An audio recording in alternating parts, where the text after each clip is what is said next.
Vande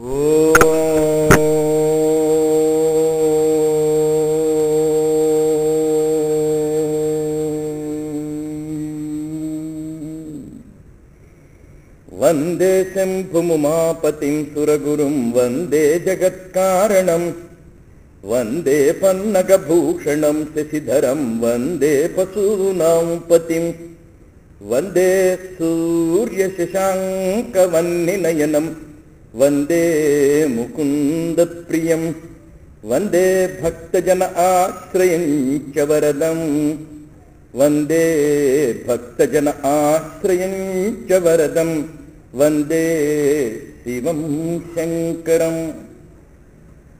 Esteemed friends, Swami Vivekananda is called the Hindu monk of India. He is called the militant monk of India. He is called the patriot monk of India. He is called the cyclonic monk of India. He is also called the fighting monk of India. He is called the humanist monk of India. He is called the spiritual giant of India. He is also called the Brahminic monk of India. Western countries who listened to his wonderful lecture showered encomiums on him. He is supposed to have been born with the intellectual sharpness of Adi Shankara and the loving, compassionate heart of the Gautama Buddha. He is also supposed to have imbibed the nationalistic, patriotic fervor of Sri Ramachandra Prabhu, who declared Janani Janma Bhumischa Swargadapi Gariyasi. He is also supposed to have received the spirit of patriotism from the great Arjuna, who renounced the Swarga, gave up the offer of a high appointment in Indraloka, who refused the wonderful onward march made by Urvasi in love. Giving them up all, he returned to his brothers who were in the forest. Similarly, Swami Vivekananda, in spite of his extraordinary abilities and talents, returned to India for his fellow brothers. On the 11th of September 1893, when he became a global personality, when he was considered a messiah, he was elevated to the position of a prophet. That night, when the big people, the great people, the eminent people visited his apartment and showered encomiums, gave him gift after gift, when food in plenty of delicious taste was waiting, the man in him did not eat. He did not sleep. He rolled on the floor, wept profusely, and made two powerful statements on the 11th of September at 11 o'clock in the night, when all the guests had left him. One, him I call a Mahatma whose heart bleeds for the poor. And the other statement, him I call a Duratma, traitor, Drohi, scoundrel, who having been educated at the cost of millions and millions of poor people, does not think of them, does not live for them, does not have concern for them, does not serve them. They alone live who live for the welfare of others, the others are more dead than alive. These powerful, pregnant sentences were delivered by Swami Vivekananda. And this Swami Vivekananda is the patriot monk. He has made very many powerful definitions. We see some of them to interrelate them, to to elevate us, to present his character and ultimately the patriotic spirit. 1. Each soul is potentially divine. This is a very popular sentence of Swami Vivekananda. Each soul is potentially divine. The second sentence, he defines religion. Religion is the manifestation of divinity already in man. So also his sentence. 3. He defines education. Education is the manifestation of perfection already in man. These three definitions or statements are interrelated, they are interconnected, they are similar. The first sentence is a philosophic sentence. Each soul is potentially divine. Unless a person puts some effort to understand its inner meaning, it's difficult. It's a spiritual statement or a profound philosophic statement. 2. Religion is the manifestation of divinity already in man. This apparently is a religious statement, meaning all are children of God, but it too has some thought very much filled in it. It requires a little application of our brains. The third statement, education is the manifestation of perfection already in man. If you take these two definitions, only two words change. Religion and education are interchangeable. Next, divinity and perfection are interchangeable. In the place of religion, we can put education. In the place of perfection, we can keep divinity. Divinity is perfection. And the means to get that perfection, the means to unfold that perfection, the means to rise to that state is education. And it is religion. And when we come to the first statement, it's nothing but soul. This individual soul becomes the cosmic soul, merges with the infinite. What is it that prevents our onward march philosophically? What is it that prevents our unfoldment religiously? What is it that prevents our expression of the hidden talent? Educationists are of the opinion that every individual is endowed with a talent. It is the responsibility of the educational system to spot out the talent. The spotted out talent is to be given a righteous training. The perfected talent is to be given a righteous direction for the welfare of humanity. Rather, ideal Indian educational system has three components. Number 1, identify the hidden talent in every individual, the spark. And that talent is to be brought to the surface through a training. And the perfected talent is to be given a direction for the welfare of humanity. In the ancient days, Vishwamitra wanted to perform a welfare activity in strict Sanskrit yajna. Yajna is welfare activity. For that welfare activity, certain things are required. Number 1, money, it comes. Material, if it is a hospital, a particular material. If it is an educational institution, another type of material. Third is men. Money, material, and the third requirement, men to run the show. If it is a hospital, doctors and nurses. If it is a school or college, teachers, etc. And the last, security, and that is discipline.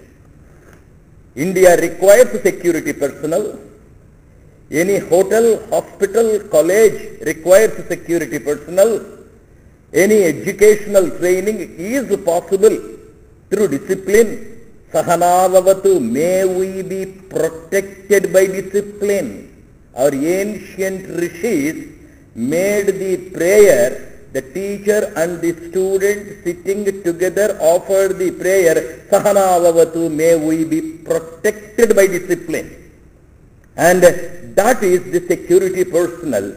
Vishwamitra Maharshi, while performing the welfare activity, required the proper security personnel. He searched for the spark, found that spark in the young boy Sri Ram in Ayodhya, went all the way from his forest university in search of that spotted out talent, brought that boy under his care, trained him for full 14 days in his mobile Gurukul. He gave him 2 degrees Bala and Atibala, and then his archery, this perfected talent, is given a direction, that is to remove the anti-social elements and establish righteousness, yada yada hi dharmasya paritranaya sadhunam, etc. Vivekananda is of the opinion, righteous education in this country should have these 3 components. One, identify the talent. The identified talent is to be given a righteous training, and the trained perfected talent is to be given a good direction for the welfare of humanity, for the removal of the anti-social elements. In religion, when we come, there is the lot selfishness, materialism, sentiment, superstition, which are false. Through religion, we have to remove the materialism. Through religion, we have to remove that selfishness. Through religion, we have to remove the superstition. We have to elevate ourselves, chitta suddhi, nischalata, nirmalatvam, and then we come to a higher state of broadened outlook. Advesta sarvabhutanam maitraha karunayevacha nirmamo nirahankaraha. Bhagavad Gita declares that an ideally educated person has no hatred, has no selfishness. He is able to see, love everywhere, embrace everyone. When these 2 are well observed, automatically spirituality takes care of itself. The individual self merges with the cosmic self. Now, when we take these means into consideration, religious means and educative means, mere education may lead man to dry materialism. Mere religious education without the proper rationalism may land people in superstition and frightening fanaticism. Therefore, religion has to be educative in the sense it should be rational. Education has to be religious in the sense it should have love. When educative religion and religious education are imparted, then we attain the highest goal, the spiritual sublimity. Spirituality, religion and education are interconnected. Swami Vivekananda does not make them watertight compartments. For the harmonious growth, hand, heart and head. For the harmonious unfoldment, we have the advancement of action, emotion and intellect. When these are harmoniously advanced, there is the spiritual unfoldment. India is a land of spirituality. India is the beacon light. It is Jagat Guru. Simply because here in India, everything is spiritually oriented through right religion and right education. What are the hindrances for the onward march? There are three components. Number one, tamasic nature. Number two, rajasic nature. Number three, sattvic nature. Nature is twofold. Number one is the physical nature. The number two is psychic nature. In the physical nature, prapancha, we have the five elements: earth, water, fire, air, and the space. And in the psychological nature, there are three gunas: tamasika prakriti, rajasika prakriti, and sattvika prakriti. Whether it is education or a religion, these two should aim at the removal of the tamasika prakriti first. And prakriti itself is feminine. தமிழ்ல சொல்லணும்னா இயற்கை. இயற்கைக்குள்ள இறைவன் இருக்கிறான். Nature has God in it, Ishvara in it, all through it. Spirituality is to unfold that Ishvara. If we use the Sanskrit term for woman or feminine nature, it is Stri. Stri is a collection of four small things, letters. Sa, sattvic nature; Ta, tamasic nature; R, rajasic nature; I, Ishvara. Stri has the three gunas and also Ishvara in it. Now one by one we have to transcend them, go beyond them through education, through religion. If we take the symbolic presentation of the same theory in the Ramayana, Jiva, Sita is imprisoned in Lanka, which is governed by the three brothers, Vibhishan, Ravana, Kumbhakarna. Kumbhakarna is eliminated first. Ravana is eliminated next, Rajas. And Vibhishana takes Sita to Rama and withdraws. This will be favorable for any onward march, for any adventurous rise, for the spiritual advancement, for the religious unfoldment, for the educational perfection. The first impediment is tamas. This tamas can be seen in indecisive nature, lack of vision, insufficient clarity, doubt, dilemma. If you find Bhagavad Gita, in the very first chapter, Arjuna is lost in despondency. He is in despair. He is lost in dilemma. He is in a state of confusion, kulappam, to fight or not to fight. What is dharma? Ahimsa paramo dharma on one hand, fight the evil on the other hand. Sishyasteham swadhimam swam prapannam. I am unable to decide Krishna. I am unable to have the clarity of vision, Krishna. Please enlighten. That is the beginning of the Bhagavad Gita. And that tamasic nature which is seen in the state of dilemma is to be eradicated, erased. If you take SWAMI Vivekananda, he is neither a theist nor an atheist.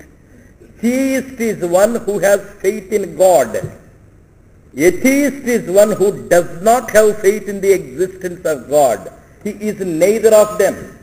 Arjuna is not for fight, is not for running away also. He is in a state of confusion. Similarly, in the earlier stages, Narendranath was in a state of agnosticism. An agnostic is one who is neither a theist nor an atheist. I do not know. Does God exist? Has anyone seen God? With that state of confused mind, he studied the books, searched for the people to enlighten him. By divine grace, through the instrument of Professor Hasty, he has been taken to Sri Ramakrishna, and Sri Ramakrishna with assertion said, yes, I have seen, I can show. With assertion, Shudram Hridayadaurvalyam Tyaktotista Parantapa Kutastva Kashmalamidam Vishame Samupastitam Anarya Justam Asvargyam Akirtikaram Arjuna. There Sri Krishna asserted with all the vehemence. He has whipped him. He has exhorted him. He has asked him to stand up, girdle up his loins and fight. Similarly, Sri Ramakrishna, I have seen man, I shall show you. At one particular point of time, Sri Krishna, as a proof of what he has said, tried to show his cosmic form. The man who is still in Tamasika Prakriti is scared of Vishwarupa. Arjuna says, I am sorry, Krishna, I am unable to withstand your cosmic form. Be back, be normal, be that ordinary Gopala. And when Sri Ramakrishna has touched Swami Vivekananda, he said, please withdraw, I have my parents at home. This is the Tamasika Prakriti. Fear, confusion, dilemma. And when Swami Vivekananda was on the rock at the southernmost tip of this country, Kanyakumari, he looked at the motherland. He found the people of India in a state of confusion, fear, indecisive nature, escapist tendency, slavery, poverty, ignorance. As Arjuna was in a state of despair and despondency, as Vivekananda was in a state of confusion, the same state was seen in the Indians. The immediate task of Krishna was to exhort, make him a man. The immediate task of Sri Ramakrishna was to make Narendranath a man. And the immediate task of Swami Vivekananda at the rock was to make Indians men. He said, he was there according to history on the 25th, 26th and 27th of December 1892. He looked at the motherland. He looked at his own brothers and sisters in a long nap, in a slumber, in a state of slumber, steeped in ignorance, living like the next door neighbors to brutes, to repeat his own phrase. And then the first time he shouted at the top of his voice was the lion's roar, the clarion call, arise, awake, stop not till the goal is reached. That was when he was on the third day. He made an analysis of India. Why did these people become slaves? Why is there a decline? Why is there a fall, a temporary fall? He was able to find 3 reasons on 3 days. Number 1, people in India, maybe princes, maybe priests, were tempted by flattery and luxury. The Westerner came with the Glasgow cloth, with the 7 o'clock blade, and he offered petty luxuries and he showered eulogy. The princes and the priests, the pandits of this country sold away this country to the foreigner. 2, there were people who were frightened. Maricha was approached by Ram. Do as I say. Take Rama and Lakshmana away. Let Sita be alone so that I can capture her. The Westerner came, asked some of the strong custodians of the society, leave Mother Bharati alone, you withdraw, else I will shoot you. Scared of death, Maricha obeyed Ravana, dragged Rama and Lakshmana away, Sita was captured. When the stalwart Indian custodians were dragged away, foreigner came, captured this country. Third reason, Karna was the son of Kunti Devi. The blood of Kunti, royal blood, was flowing in his veins. But he was not called a Surya Putra. He was everywhere called a Sutaputra. And this could not be swallowed by him. He was made an untouchable in the modern world. He was kept at a distance. Humiliation was heaped on his head. And this could not be brooked by him. Exploiting the situation, the politician Duryodhana came. He gave him a temporary social status. He was made Angarajyadhipati. A crown was brought and placed on his head, and Karna became Angarajyadhipati. The man who was considered a Sutaputra suddenly gained social status, and he was able to get some respect. Similarly, the foreigner came, the so-called untouchables, masses. The people were called John, Victor, Paul, Peter. A hat was given, a shoe was given, a necktie was given, a social status was given, and they have become the enemies. Some were tempted by flattery. Some were scared of the threats. Some other people were drawn into the net of the foreigner because of our weakness that we have kept the children of Mother Bharat at a distance. These three reasons were found by Swami Vivekananda when he sat in meditation at the southernmost tip of this country on that rock. And now the remedial measure, the immediate remedial measure is that tamas to be removed. In Arjuna, tamas was removed theoretically. In Vivekananda, theoretically the tamas was removed by Sri Ramakrishna. In Indians, by the powerful lectures, Swami Vivekananda was able to remove tamas theoretically. There is the practical aspect. On the 13th day of the Mahabharata Yuddha, Arjuna has entered into the dynamic field of warfare, giving up the tamas. And on the 13th day, when his son was lost, Abhimanyu died.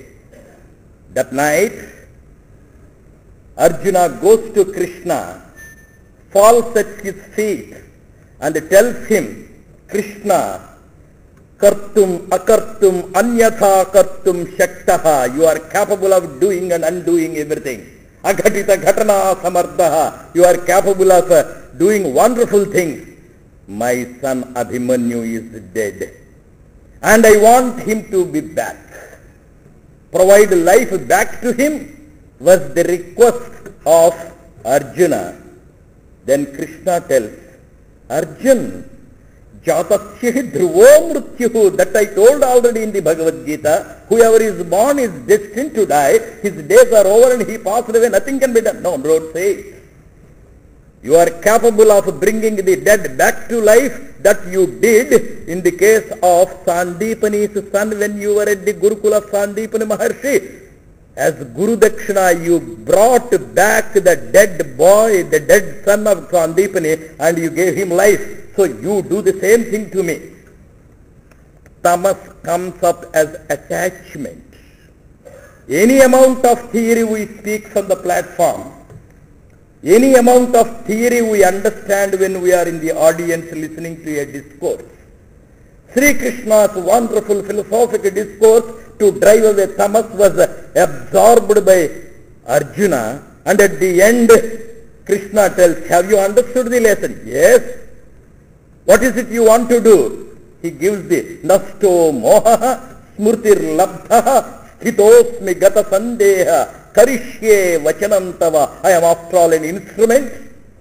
Moha is dispelled. Tamas is driven away. No more attachment. I am now bubbling with enthusiasm, dynamism to do anything to fight the enemy out, to throw the enemy out. Such dynamic Arjuna on the 13th day fell a prey to despondency once again when it comes to practice.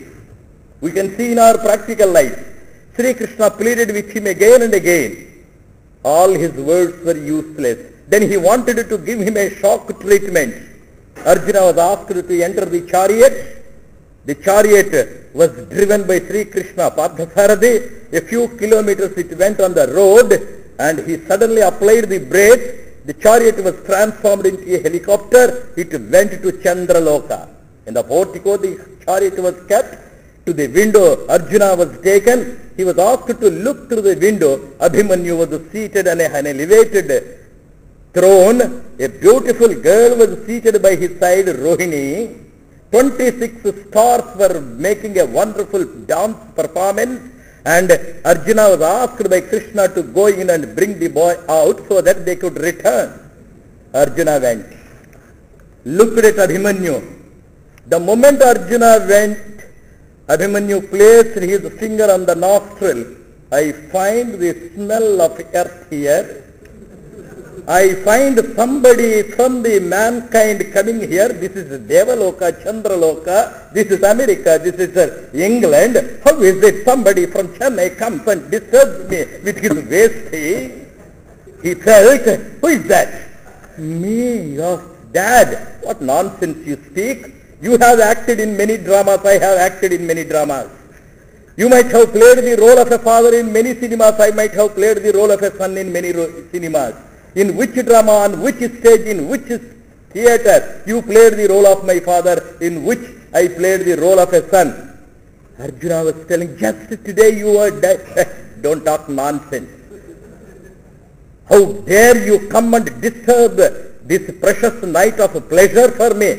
Will you get out or shall I throw you out? Then Arjuna felt the rude shock. He came out. What Krishna's discourse could not achieve, the shock treatment meted out by Abhimanyu was able to do. Arjuna came out and Krishna teased him, where is your son? Oh, no nonsense, no son, nothing doing. I am a man of action, I am a man of dynamism. Come on, let's go back to Kurukshetra Yuddha and fight. Similarly, Vivekananda as Narendranath. Theoretically he was excellent. There were wonderful conversations between Sri Ramakrishna and Swami Vivekananda. Swami Vivekananda's name came much later. Sri Ramakrishna Paramahamsa did not know the name Vivekananda. It was only given to him on 31st of May 1893 when he was registering his name to go abroad. Till then he assumed many names. Vivekananda name was not known to Sri Ramakrishna. It was only Narendranath. When Narendranath was a student of the law college, his father passed away, Vishwanatha Datta passed away. Whatever rice was available at the time of his passing away, that was the only rice which they ate for some time. Afterwards they didn't have enough food to eat. Those people who lent money to Vishwanatha Datta demanded it back from Narendranath. Those who borrowed money from Vishwanatha Datta did not bother to return it. Even the house in which they were living, it was in legal dispute. As per history, Swami Vivekananda had 7 days continuously without food. Every day he used to go home late. If he wanted food, somebody would be deprived of the food at home. Such miserable. A man with such pathetic position, he tried to get a job and no vacancy board heckled at him everywhere. A graduate, an intelligent man, a boxer, a singer, an orator, a gymnast, a wrestler, such a wonderful personality was unable to get a job. Then he went to Sri Ramakrishna, as Arjuna went to Krishna, and then said, I want a job. This is very simple. I don't want you to get a job, Sri Ramakrishna says. Then, at one point of time, he was so adamant. On a particular Tuesday at 9 o'clock, he falls at the feet of Sri Ramakrishna. Please recommend my case to Bhavatarini. Sri Ramakrishna says, go yourself and ask. He goes, and then the story is he was unable to. Second time, third time, and it was there he opened his mouth. Ma, grant me viveka, discrimination. Ma, grant me ananda, bliss. Those two words were uttered by him in the presence of a Bhavatarini, and Bhavatarini said, Bhava is this world of attachments. From this world of attachments she takes us away. She gave him a rude shock. Come out, man. I wanted to marry Lord Sadashiva. I went in richly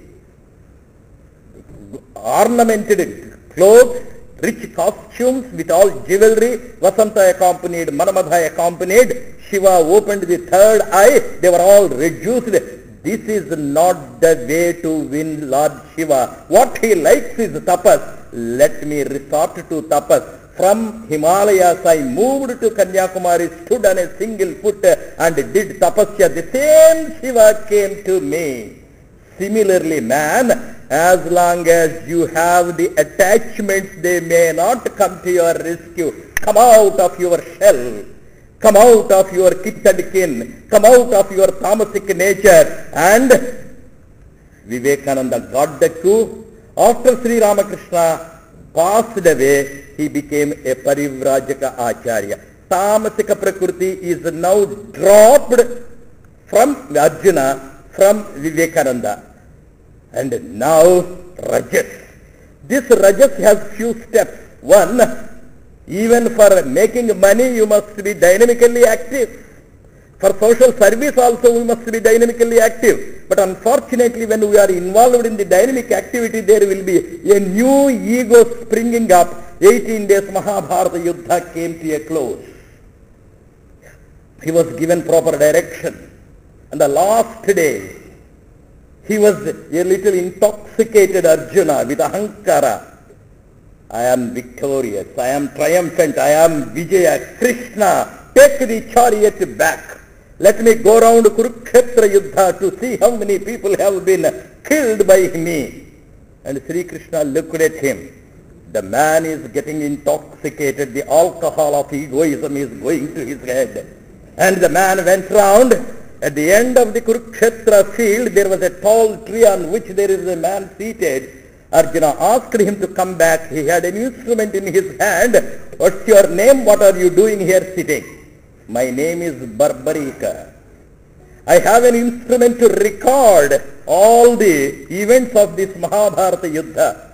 Then Arjuna asked, I did not carry a looking glass mirror. I must have been very ferocious while fighting with Drona.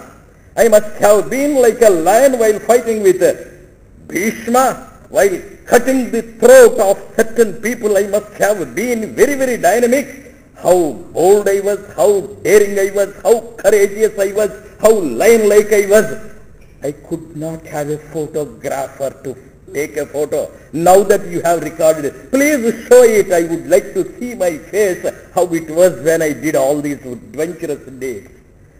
Barbarika says, sorry sir, in my recording you don't have a place. Then who is there? Only Sri Krishna Natana Sutrathari, producer, director, actor. Then his egoism came down. Similarly, you find Vivekananda given direction by Kanyakumari. Be dynamic, do tapasya for the welfare of human country. He went abroad, 11th of September. Vishwa Mata gave him the wonderful direction. He found all the people there to be his brothers and sisters and brothers of America. He said, it fills my heart with joy unspeakable to raise in response to the warm and cordial welcome which you have given us. I thank you in the name of millions and millions of Hindu people. I thank you in the name of Mother of Religions. I thank you in the name of ancient order of monks. Wonderful speech he delivered. Went to England and European countries, came back to India. Like Arjuna, victorious is Vivekananda. He went to Kashmir. He was in Kshir Bhavani temple. He had the vision.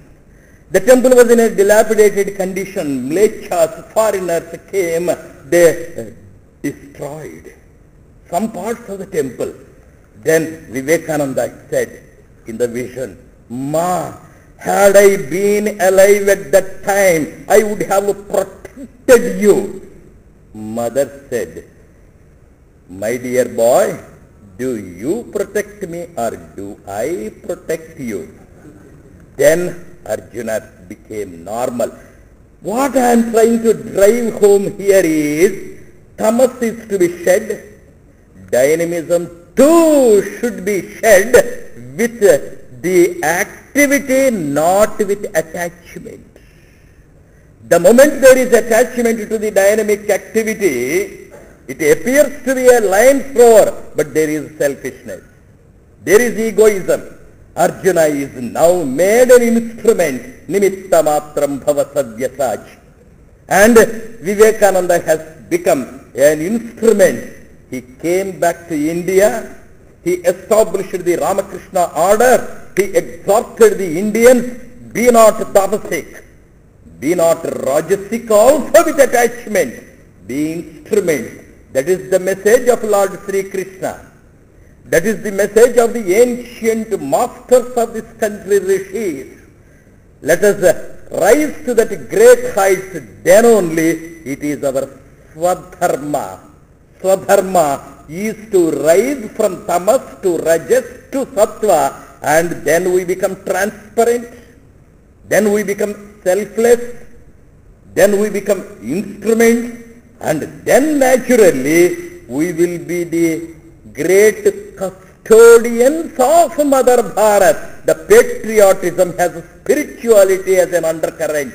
Patriotism has religion as an undercurrent. Patriotism has education as an undercurrent.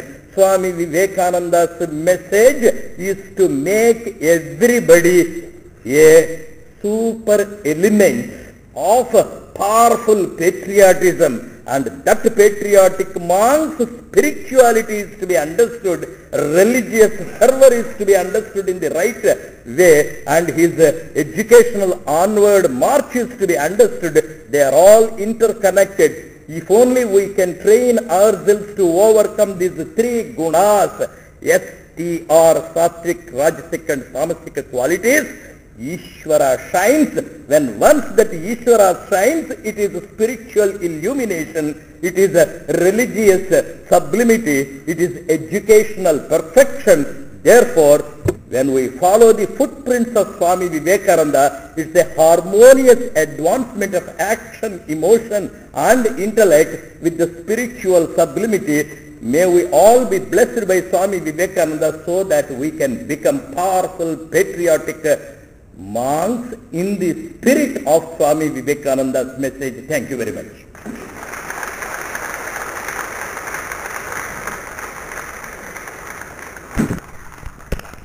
Thank you, Dr.